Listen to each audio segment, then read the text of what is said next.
हमारे इस YouTube channel के सेगमेंट फास्ट न्यूज में आप तमाम का इस्तकबाल है। इस वीडियो में आप देख सकते हैं कम मिनटों में बहुत ज्यादा खबरें। तो आइए शुरू करते हैं वीडियो को और देखते हैं आज की ताजा तरीन खबरें।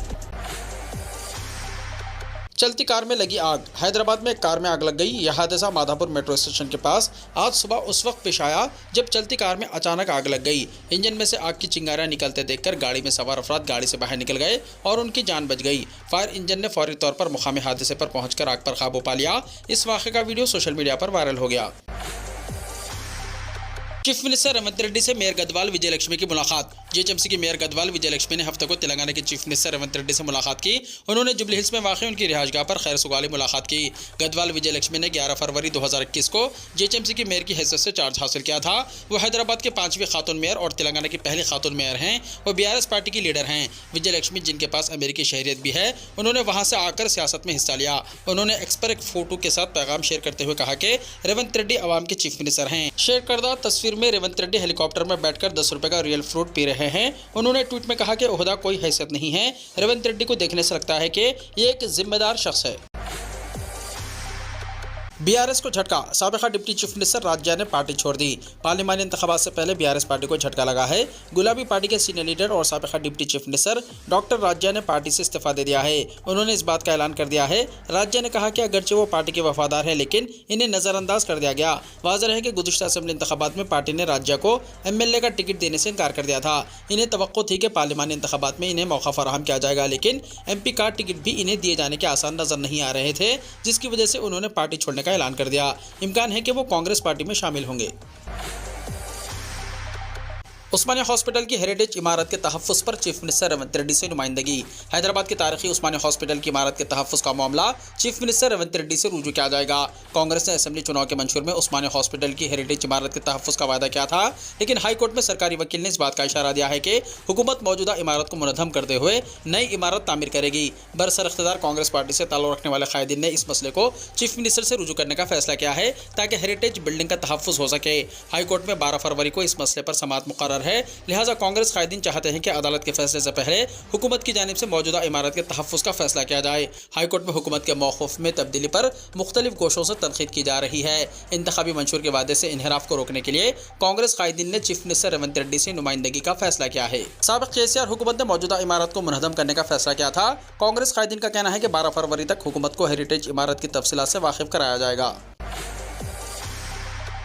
आईएएस ओहदेदार श्रीनिवास राव खम्मम या सिकंदराबाद से मुकाबले के ख्वाहिशमंद। साबिक़ा बीआरएस हुकूमत में डायरेक्टर पब्लिक हेल्थ के तौर पर काफ़ी शोहरत हासिल करने वाले आईएएस ओहदेदार डॉक्टर जी श्रीनिवास राव कांग्रेस में शमूलियत की तैयारी कर रहे हैं। बीआरएस दौरे हुकूमत में श्रीनिवास राव चीफ मिनिस्टर केसीआर के बाएतमाद समझे जाते थे और उन्होंने असेंबली इंतखाबात में हिस्सा लेने की कोशिश की, लेकिन बीआरएस ने टिकट नहीं दिया था। कांग्रेस बरसर इख्तियार आने के बाद श्रीनिवास राव को डायरेक्टर पब्लिक हेल्थ के ओहदे से हटा दिया गया, क्योंकि इनसे सीनियर कई ओहदेदार मौजूद थे, लेकिन इन्हें डायरेक्टर पब्लिक हेल्थ मुकर्रर नहीं किया गया। अब जबकि लोकसभा इलेक्शन करीब हैं, श्रीनिवास राव कांग्रेस में शमूलियत की तैयारी कर रहे हैं। उन्होंने खम्मम और सिकंदराबाद लोकसभा हलकों से पार्टी टिकट के लिए गांधी भवन में बाकायदा दरख्वास्त दाखिल की है। Open University BEd ODL entrance test. Doctor B R Ambedkar Open University के बीएड ओडीएल एंट्रेंस टेस्ट 2023-24 के लिए ऑनलाइन रजिस्ट्रेशन की आखिरी तारीख 21 फरवरी मुकर्रर की गई है। उम्मीदवारों को यूनिवर्सिटी के पोर्टल www.braoonline.in के जरिए ऑनलाइन रजिस्ट्रेशन करवाना होगा। उम्मीदवारों को 1000 रुपये रजिस्ट्रेशन फीस अदा करनी होगी। SC, ST, PWD उम्मीदवारों को सिर्फ 750 रुपये डेबिट कार्ड या क्रेडिट कार्ड या फिर TSAP ऑनलाइन फ्रेंचाइज सेंटर के जरिए ही 21 फरवरी या इससे पहले फीस अदा करनी होगी। उम्मीदवारों को मशवरा दिया गया है कि वो एंट्रेंस टेस्ट की तारीख से 2 दिन पहले यूनिवर्सिटी की वेबसाइट से हॉल टिकट्स डाउनलोड करें। एंट्रेंस टेस्ट के औकात 2:30 बजे दिन तक 4:30 बजे शाम होंगे। मज़ीद तफसीलात के लिए यूनिवर्सिटी की वेबसाइट मुलाहिजा की जा सकती है। हैदराबाद में इतवार को फ़लस्तीन की तायद में इजहार यगानिकत इजलास चीफ मिनिस्टर रेवंत रेड्डी की शिरकत।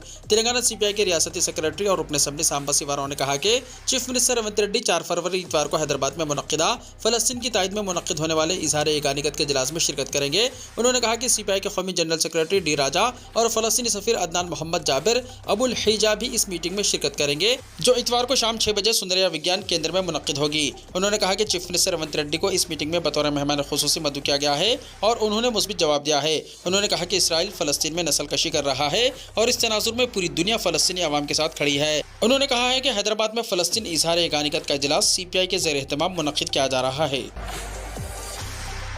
चीफ मिनिस्टर रेवंत रेड्डी पर 6 जमानतों के मामले में यू टर्न लेने का इल्जाम। बीआरएस के वर्किंग प्रेसिडेंट केटीआर ने कहा कि 6 जमानतों की अमलावरी के मामले में चीफ मिनिस्टर रेवंत रेड्डी ने यू टर्न ले लिया है। मरकज में कांग्रेस को इख्तियार हासिल होने की सूरत में 6 गारंटी पर अमल करने का ऐलान कर रहे हैं। उन्होंने कहा कि मरकज में कभी कांग्रेस हुकूमत कायम नहीं होगी और न ही 6 जमानतों पर अमलावरी होगी। असेंबली हल्के मेडचल के घटकेसर में मुनक्किदा पार्टी कारकुनों के इजलास से खिताब करते हुए उन्होंने इन ख्यालात का इजहार किया और कहा कि साल 2019 के लोकसभा इलेक्शन में कांग्रेस ने जितने हल्कों पर कामयाबी हासिल की थी, इस इंतखाब में इतने भी सीटों पर कामयाबी हासिल नहीं करेगी। केटीआर ने कहा कि पार्लिमानी इंतखाब में बीजेपी को शिकस्त देने का मौका आ गया है। सिर्फ इलाकाई जमातें ही बीजेपी के बढ़ते कदम को रोक सकती हैं। सदर पीसीसी आंध्र प्रदेश वाई शर्मिला को रुकने राज्यसभा बनाने की ख्यासाराइयां।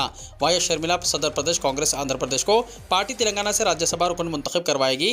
वाई शर्मिला की कांग्रेस में शमूलियत से पहले कहा जा रहा था कि कांग्रेस पार्टी की जानिब से इन्हें कर्नाटका से रुकने राज्यसभा मुंतखब करवाने के इक़दाम किए जाएंगे, लेकिन अब जबकि तेलंगाना में कांग्रेस को इख्तियार हासिल हो चुका है और कांग्रेस पार्टी को तेलंगाना में 2 राज्यसभा सीटों पर कामयाबी यकीनी तस्वुर की जा रही है, तो ऐसे में कांग्रेस पार्टी की जानिब से वाई शर्मिला को तेलंगाना से ही राज्यसभा के लिए मुंतखब करवाया जा सकता है। जराये के मुताबिक आंध्र प्रदेश के मुताल्लिक़ कांग्रेस की संजीदगी को जाहिर करने के लिए जरूरी है कि आंध्र प्रदेश कांग्रेस कमेटी की सरबराह और सदर प्रदेश कांग्रेस को पार्टी की जानिब से अहम ओहदा दिया जाएगा। तेलंगाना में कांग्रेस को इख्तियार हासिल होने से पहले ही इस बात की ख्यासाराइयां की जा रही थी कि डॉक्टर वाईएस राजशेखर रेड्डी की बेटी वाई शर्मिला को पार्टी में शामिल करते हुए इन्हें रुकने राज्यसभा मुंतखब करवाया जाएगा। गुज़िश्ता दिनों आंध्र प्रदेश कांग्रेस कमेटी के सरबराह के तौर पर वाई शर्मिला को जिम्मेदारियों की तफवीज़ के बाद रियासत आंध्र प्रदेश में कांग्रेस पार्टी को नई ताकत हासिल होने लगी है और अगर सदर प्रदेश कांग्रेस आंध्र प्रदेश को तेलंगाना से रुकने राज्यसभा मुंतखब किया जाता है तो ऐसी सूरत में पड़ोसी तेलुगु रियासत में पार्टी को मज़ीद मुस्तहकम करने में मुआविन साबित होने की तवक्को जाहिर की जा रही है। महाराष्ट्र में बीजेपी के रुकन असेंबली की पुलिस स्टेशन में फायरिंग, वीडियो वायरल। रियासत महाराष्ट्र के शहर कल्याण में बीजेपी के रुकन असेंबली ने शिवसेना एकनाथ शिंदे के कायदीन पर पुलिस स्टेशन में फायरिंग कर दी। ये वाक़या हिल लाइन पुलिस स्टेशन में पेश आया। इस वाक़े का वीडियो सोशल मीडिया पर वायरल हो गया। जराये के मुताबिक अराजी के तनाज़े में कल ये तमाम शिकायत के लिए हिल स्टेशन पुलिस स्टेशन पहुंचे थे। बीजेपी एमएलए ए गणपत गायकवाड़ ने महेश गायकवाड़ और उनके साथियों पर फायरिंग कर दी। पुलिस का कहना है कि एक तरफ से फायरिंग हुई जिसमें 2 अफराद जख्मी हुए। जुमला 6 राउंड फायरिंग की गई। फायरिंग में महेश गायकवाड़ के अलावा एक शख्स भी जख्मी हो गया। दोनों जख्मियों को फौरन हॉस्पिटल मुंतकिल किया गया। पुलिस ने एमएलए गणपत गायकवाड़ को हिरासत में ले लिया है। गणपत गायकवाड़ का कहना है कि उन्होंने शख्सी हिफाजत के लिए फायरिंग की थी। एल.के. अडवाणी को भारत रत्न, वज़ीर आज़म मोदी ने दी इत्तला। बीजेपी के सीनियर लीडर और साबिक़ नायब वज़ीर आज़म लाल कृष्ण अडवाणी को मुल्क के आला तरीन शहरी एजाज़ भारत रत्न से नवाजा जाएगा। वज़ीर आज़म नरेंद्र मोदी ने आज सोशल मीडिया साइट एक्स पर यह इत्तला दी। वज़ीर आज़म नरेंद्र मोदी ने लिखा है कि मुझे ये बताते हुए बहुत खुशी महसूस हो रही है कि मिस्टर लाल कृष्ण अडवाणी जी को भारत रत्न से नवाजा जाएगा। मैंने इनसे भी बात की और इन्हें इस एजाज़ से नवाजे जाने पर मुबारकबाद दी। हमारे दौर के सबसे मुअज़्ज़ज़ सियासतदानों में से एक, हिंदुस्तान की तरक्की में इनका ताउन नाकाबिले फरामोश है।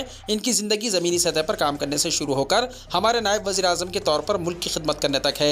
उन्होंने हमारे वज़ीर दाखिला और वज़ीर इत्तलात व नशरियात के तौर पर भी अपनी शनाख्त बनाई। उनकी पार्लिमानी मदाखलत हमेशा मिसाली रही है। बीजेपी ने राहुल गांधी को निशाना बनाया, कहा अब अवाम भी जल्द ही इत्तेहाद को अलविदा कह देंगे। भारतीय जनता पार्टी यानी बीजेपी ने राहुल गांधी को निशाना बनाते हुए कहा कि अब अवाम भी जल्द ही इंडिया इत्तेहाद को अलविदा कह देंगे। बीजेपी के कौमी तर्जुमान शहजाद पूनावाला ने कहा कि ये इंडिया इत्तेहाद के लिए एक और धचका है। ममता बनर्जी ने अब राहुल गांधी को मुहाजिर परिंदा कह दिया है। उन्होंने कहा कि राहुल गांधी का दौरा अलविदा दौरा होना चाहिए। जब से उन्होंने आगाज़ किया, पहले मायावती ने उनके इत्तेहाद को अलविदा कहा, फिर मलन देवरा ने अलविदा कहा, फिर ममता दीदी, फिर पंजाब में आम आदमी पार्टी, फिर नीतीश कुमार ने भी इन्हें अलविदा कहा। अब बहुत जल्द अवाम भी इस इत्तेहाद को अलविदा कहने वाली है। हफ्ते के रोज शहजाद पूनावाला ने एक्स पर अपना बयान शेयर करते हुए कहा कि एक तरफ हर कोई राम मंदिर के प्राण प्रतिष्ठा में मगन है, तो दूसरी तरफ जब से राहुल गांधी की न्याय यात्रा शुरू हुई है, इंडिया इत्तेहाद मुसलसल टूट रहा है। काबिल जिक्र के ममता बनर्जी ने कहा कि राहुल गांधी हिजरत करने वाले परिंदे हैं और वो फोटो सेशन के लिए सफर कर रहे हैं। आने वाले वक्त में कांग्रेस के पास 40 सीटें भी नहीं होंगी। बीजेपी की बात ना सुनने वाले जा सकते हैं जेल, अजीत शर्मा ने कहा। कांग्रेस एमएलए अजीत शर्मा ने हफ्ते के रोज कहा कि बीजेपी हुकूमत की जो भी पार्टी हिमायत नहीं करेगी उनके खिलाफ कार्रवाई होगी। एमएलए ने कहा कि बीजेपी का मानना है कि जो भी अपोजिशन का लीडर है, चाहे वो वज़ीर आला हो, सबको इसकी हिमायत करनी चाहिए। अगर आप ताउन नहीं करते हैं तो हम ईडी, सीबीआई और आईटी के जरिए छापामारी करवाएंगे और आपको जेल भेज देंगे। एमएलए ने कहा कि बदकिस्मती की बात है कि झारखंड के चीफ मिनिस्टर हेमंत सोरेन को जेल भेज दिया गया। वो अच्छा काम कर रहे थे। अगर उन्होंने बीजेपी की हिमायत नहीं की की तो उनके खिलाफ कार्रवाई की गई। मुल्क पर अंग्रेजों और हिटलर की हुकूमत है, अगर आप राजी नहीं हुए तो आपको जेल भेजा जाएगा। ये जमहूरियत का खतल है। अवाम 2024 में मोदी हुकूमत का तख्ता पलट देंगे। वाज़ेह है कि मुल्क भर में ईडी की जानिब से जारी क्रैकडाउन को लेकर इंडिया इत्तेहाद में खलबली मची हुई है। एक तरफ लालू यादव और तेजस्वी यादव से ईडी पूछगछ कर रही है। इस दौरान ईडी ने अब झारखंड के वज़ीर आला हेमंत सोरेन के खिलाफ कार्रवाई करते हुए इन्हें जेल भेज दिया है। ईडी केजरीवाल को भी मुसलसल समन भेज रहा है।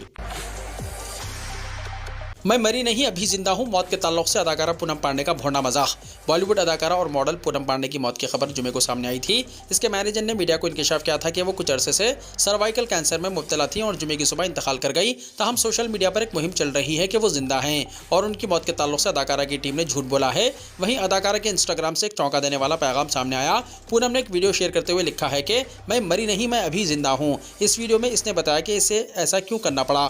मैं आप सबके साथ एक अहम बात शेयर करना चाहती हूँ। मैं सर्वाइकल कैंसर से नहीं मरी जैसा कि सब सोच रहे हैं। मैं अभी तक जिंदा हूं, लेकिन बदकिस्मती से इस कैंसर ने हजारों खवातीन की जानें ले ली हैं। कहा जाता है कि इस बीमारी से निपटने के बारे में इल्म ना होने की वजह से बहुत सी खवातीन सर्वाइकल कैंसर की वजह से जान की बाजी हार रही हैं। मुझे ये बताना है कि दूसरे कैंसरों के बरअक्स सर्वाइकल कैंसर को रोका जा सकता है।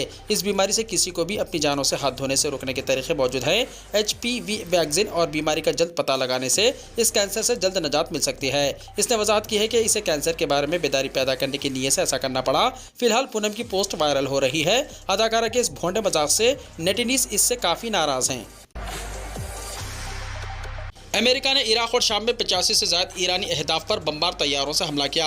अमेरिका ने इराक और शाम में 7 मकामात पर 85 से ज़्यादा ईरानी अहदाफ पर बमबार तैयारों से हमला किया है। मशरक़ी वस्ता के बहरान के दरमियान अमेरिका का यह इक़दाम हाल ही में उर्दून में ड्रोन हमले में 3 अमेरिकी फ़ौजियों की हलाकत के बाद सामने आया है। इन फ़ौजियों को खिराज तहसीन पेश करते हुए सदर जो बाइडेन ने मंगल को ड्रोन हमले का जवाब देने का वायदा किया था। उन्होंने मशरक़ी वस्ता में बढ़ती हुई मुज़ाहिमतों के दरमियान कहा, अब हमारा रद्दअमल आज से शुरू होता है।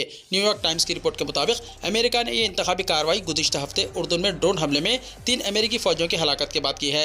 अमेरिका ने पहले ही हमलों के हवाले से वार्निंग जारी कर दी थी। ताहम हमले कब और कहां होंगे इस बारे में कोई इत्तला नहीं दी गई। अमेरिका ने इराक और शाम में 85 से ज़्यादा अहदाफ को निशाना बनाया है, जो ईरान की हिमायत याफ्ता मलेशिया और ईरानी पासदाराना इनक़लाब के ज़ेर इस्तेमाल हैं। वीडियो को लाइक शेयर कीजिए और हमारे इस YouTube चैनल को सब्सक्राइब करते हुए इसके बेल आइकॉन को भी प्रेस कर लीजिए ताकि हर आने वाली वीडियो का नोटिफिकेशन सबसे पहले आपको मिलता रहे।